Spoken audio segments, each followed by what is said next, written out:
السلام علیکم۔ نوید Islamic channel میں خوش آمدید۔ دوستو، ہماری یہ دعا ہے کہ آپ جہاں کہیں بھی تشریف فرما ہے، اللہ تعالیٰ آپ پہ اپنا خصوصی فضل اور کرم فرمائے۔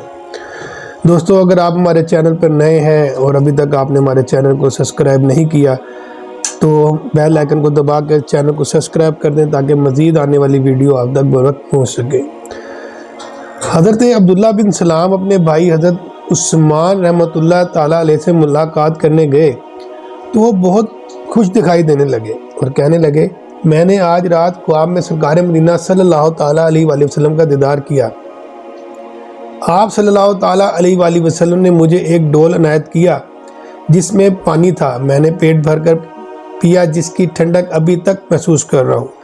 انہوں نے پوچھا، آپ کو یہ مقام کیسے حاصل ہوا؟ جواب دیا، نبی کریم صلی اللہ تعالیٰ علیہ وآلہ وسلم پر درود پاک پڑھنے کی برکت سے۔ آئیے ہم بھی ایک دفعہ مل کر پیار و محبت کے ساتھ درود پاک پڑھتے ہیں۔ صلو علی الحبیب صلی اللہ تعالیٰ علی محمد صلی اللہ علیہ وآلہ وسلم۔ دوستو، ایک شخص نے اپنے چچا کے بیٹے کا مال چرا لیا۔ مالک نے چور کو حرم پاک میں پکڑ لیا اور کہا، یہ میرا مال ہے۔ چور نے کہا، تم جھوٹ بولتے ہو۔ اس شخص نے کہا، ایسی بات ہے تو قسم کھا کر دکھاؤ۔ یہ سن کر اس چور نے کعبہ شریف کے سامنے مقام ابراہیم کے پاس کھڑے ہو کر قسم کھا لی۔ یہ دیکھ کر مال کے مالک نے رکن یمنی اور مقام ابراہیم کے درمیان کھڑے ہو کر دعا کے لیے ہاتھ اٹھائے۔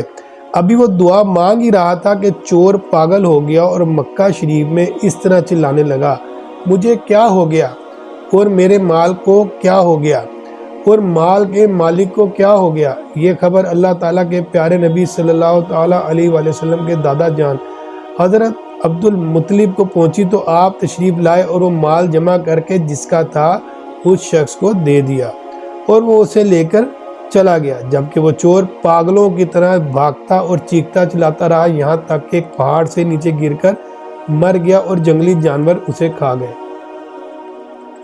دوستو، نبی کریم صلی اللہ تعالیٰ علیہ وآلہ وسلم کا فرمان نشان ہے، میں نے جہنم میں ایک شخص کو دیکھا جو اپنی ٹیڑھی لاٹھی کے ذریعے حاجیوں کی چیزیں چراتا تھا۔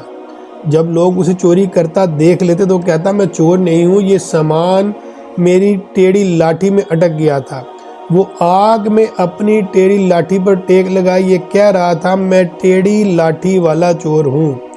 دوستو، اللہ تبارک و تعالیٰ نے قرآن کریم فرقان حمید میں یہ ارشاد فرمایا ہے کہ جھوٹ بولنے والا کتے کی شکل میں جہنم میں داخل ہوگا۔ اسی طرح کا ایک واقعہ، حضرت عیسیٰ علیہ السلام کے پاس بہت سے بچے جمع ہو جاتے تھے۔ آپ علیہ السلام نے انہیں بتاتے تھے کہ تمہارے گھر فلاں چیز تیار ہوئی ہے، تمہارے گھر فلاں چیز تیار ہوئی ہے، کیا تم نے کھائی؟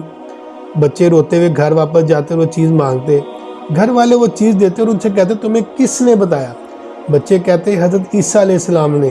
لوگوں نے اپنے بچوں کو آپ علیہ السلام کے پاس آنے سے روکا اور کہا کہ وہ جادوگر ہیں، معاذ اللہ ان کے پاس نہ بیٹھو، اور ایک مکان میں سب بچوں کو جمع کر دیا۔ حضرت عیسیٰ علیہ السلام بچوں کو تلاش کرتے جب وہاں تشریف لائے تو لوگوں نے کہا، وہ یہاں نہیں ہے۔ آپ علیہ السلام نے فرمایا کہ پھر اس مکان میں کون ہے؟ لوگوں نے جھوٹ بولتے ہوئے کہا، یہ تو بچے نہیں، سور ہیں۔ فرمایا، ایسا ہی ہوگا۔ جب دروازہ کھولا تو سب کے سب بچے سور بن چکے تھے۔ دوستو، بے شک اللہ تعالیٰ غیب اور چھپی ہوئی چیزوں کا جاننے والا، وہ جسے چاہتا ہے اسے غیب اور چھپی ہوئی چیزوں کا علم دیتا ہے۔ جب بھی تو حضرت عیسیٰ علیہ السلام گھر میں چھپی چیزوں کے بارے میں بچوں کو خبر دے دیتے تھے۔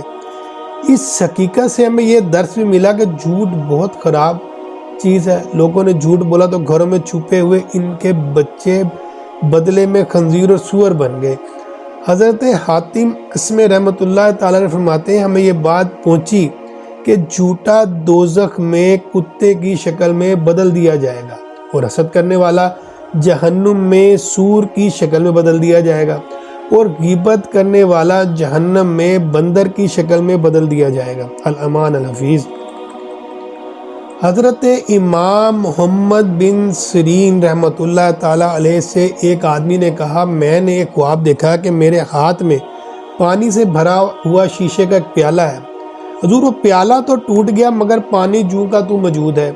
یہ سن کر آپ رحمۃ اللہ تعالیٰ نے فرمایا اللہ عز و جل کے عذاب سے ڈر اور جھوٹ نہ بول، کیونکہ تو نے ایسا کوئی خواب نہیں دیکھا۔ وہ آدمی کہنے لگا سبحان اللہ، میں ایک خواب سنا رہا ہوں اور آپ فرما رہے ہیں کہ تو نے کوئی خواب نہیں دیکھا۔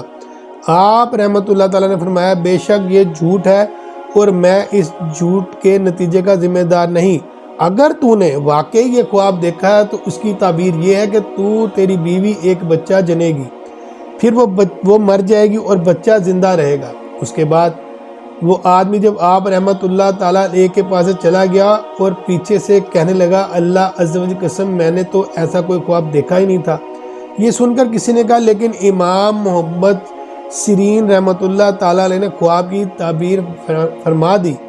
یہ حقیقت بیان کرنے والے بزرگ حضرت ہشام رحمۃ اللہ تعالیٰ فرماتے ہیں اس واقعے کو زیادہ عرصہ نہیں گزرا تھا کہ جھوٹا خواب بیان کرنے والے جھوٹے آدمی کا ایک بچے کی ولادت ہوئی لیکن اس کی بیوی مر گئی۔